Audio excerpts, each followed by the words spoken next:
Hello friends, welcome to my cooking queen Kannada. नानिवत्तु जवಳಿಕಾಯಿ ಅಥವಾ gorikayi palya ಅಂತನೂ ಹೇಳ್ತಾರೆ। ಇದನ್ನು ಹೇಗೆ ಮಾಡೋದು ಅನ್ನೋದು ತೋರಿಸ್ತೀನಿ। ಇದನ್ನು ನಾನು 1/4 kg gorikayi ತಗೊಂಡಿದ್ದೀನಿ। ಮಸಾಲೆ ಹಾಕಿ ಮಾಡೋದು ಹೇಗೆ ಅಂತ ತೋರಿಸ್ತೀನಿ। ಈ ಥರ ಎಲ್ಲ ನಾನು ತೆಗೆದುಕೊಂಡು ಸ್ವಲ್ಪ ಸಣ್ಣದಾಗಿ ಕಟ್ ಮಾಡ್ಕೊಂಡು ಇಟ್ಕೊಳ್ತೀನಿ। ಈ ಥರ ಎಲ್ಲ ಕ್ಲೀನಾಗಿ ತೆಗೆದಿಟ್ಕೊಳ್ಬೇಕು।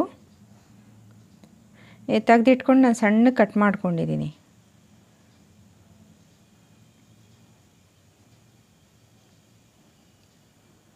ನೋಡಿ, ತೊಳೆದು ಈ ಥರ ಸಣ್ಣ ಕಟ್ ಮಾಡ್ಕೊಂಡು ಇಟ್ಕೊಂಡಿದ್ದೀನಿ। ಇದನ್ನು ನಾವು ಮಸಾಲೆ ಆದರೆ ಹಾಕಿ ಮಾಡ್ಬೋದು, ಇಲ್ಲಾಂದರೆ ಮಸಾಲೆ ಇಲ್ಲದೆ ಪ್ಲೇನ್ ಆಗೋದ್ರೂ ಮಾಡ್ಬೋದು। ನಾನು ಮಸಾಲೆ ಹಾಕಿ ಮಾಡಿದ್ದೀನಿ। 1 ಈರುಳ್ಳಿ ತೊಗೊಂಡಿದ್ದೀನಿ, 2 ಟಮಾಟೆ ಹಣ್ಣು ತೊಗೊಂಡಿದ್ದೀನಿ, 4 ರಿಂದ 5 ಹಸಿಮೆಣಸಿನ್ಕಾಯಿ ತೊಗೊಂಡಿದ್ದೀನಿ। ಹಸಿ ಕೊಬ್ಬರಿ ಬೇಕಾದರೆ ತೊಗೊಳ್ರಿ, ಇಲ್ಲಾಂದರೆ ಸ್ಕಿಪ್ ಮಾಡ್ಕೊಳ್ಬೋದು। ಹಸಿ ಶುಂಠಿ ಬೆಳ್ಳುಳ್ಳಿ ಪೇಸ್ಟ್, ಕೊತ್ತಂಬರಿ ಸೊಪ್ಪು, ಧನಿಯಾ ಪೌಡ್ರು, ಸ್ವಲ್ಪ ಗರಂ ಮಸಾಲ ಪೌಡ್ರು ಮತ್ತು ಅರಿಶಿನ ಪೌಡ್ರ್ ಆದರೆ ಸಾಕಾಗುತ್ತೆ। ನೀವು ಕೊಬ್ಬರಿ ಬೇಕಾದರೆ ಹಸಿ ಕೊಬ್ಬರಿ ಹಾಕ್ಕೊಳ್ಳಿ, ಇಲ್ಲಾಂದರೆ ಸ್ಕಿಪ್ ಮಾಡ್ಕೊಳ್ಬಹುದು। ಬರೀ ಮಸಾಲೆ ಹಾಕಾದರೂ ಮಾಡ್ಕೊಳ್ಬೋದು। ನಾನು ಸ್ವಲ್ಪ ಕೊಬ್ಬರಿ ಹಾಕ್ಕೊಳ್ತಾ ಇದ್ದೀನಿ। ಸ್ವಲ್ಪ ಗಟ್ಟಿ ಮಸಾಲೆ ಥರ ನಾನು ಆಗಲಿ ಅಂತ ನಾನು ಹಾಕ್ತಾಯಿದ್ದೀನಿ। ನೋಡಿ, ರುಬ್ಕೊಂಡೆ ನಾನು। ಒಂದು ಕುಕ್ಕರ್ನಲ್ಲಿ 1 ಸ್ಪೂನ್ ಎಣ್ಣೆಯನ್ನು ಹಾಕಿ ಎಲ್ಲ ರುಬ್ಕೊಂಡಿರೋದು ಮಸಾಲೆಯನ್ನು ಹಾಕ್ಕೊಳ್ತೀನಿ।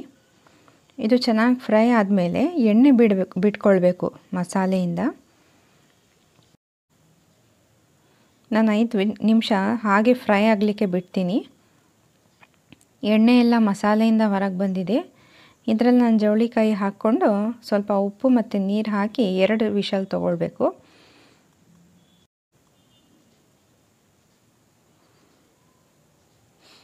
ನಾವು ಮಸಾಲೆ ಹಾಕಿಲ್ಲ ಅಂದ್ರೂ ಪ್ಲೇನ್ ಆಗಿ ನಾವು ಒಗ್ಗರಣೆ ಹಾಕ್ಕೊಂಡ್ರೂ ಚೆನ್ನಾಗಾಗುತ್ತೆ ಪಲ್ಯ। ನಿಮಗೆ ಟೇಸ್ಟಿಗೆ ತಕ್ಕಂತೆ ನೀವು ಉಪ್ಪನ್ನು ಹಾಕ್ಕೊಳ್ಳಿ। ಜಾಸ್ತಿ ನೀರನ್ನು ಹಾಕೋಕ್ಕೆ ಹೋಗಬಾರ್ದು, ಸ್ವಲ್ಪ ತೆಳ್ಳಗಾದರೆ ಅದು ಟೇಸ್ಟ್ ಅದರಲ್ಲಿ ಇರೋದಿಲ್ಲ। ಸ್ವಲ್ಪ ನೀರು ಹಾಕಬೇಕು। 2 ವಿಷಲ್ ಆದರೆ ಸಾಕಾಗುತ್ತೆ। ನೀವು ನನ್ನ ಚಾನಲ್ಗೆ ಫಸ್ಟ್ ಟೈಮ್ ಬಂದಿದ್ದರೆ ಪ್ಲೀಸ್ ಸಬ್ಸ್ಕ್ರೈಬ್ ಮಾಡಿ, ಲೈಕ್ ಮಾಡಿ, ಶೇರ್ ಮಾಡಿ। ನೀವು ನನ್ನ ವಿಡಿಯೋ ನೋಡಿದ್ದಕ್ಕೆ ತುಂಬ ಧನ್ಯವಾದಗಳು।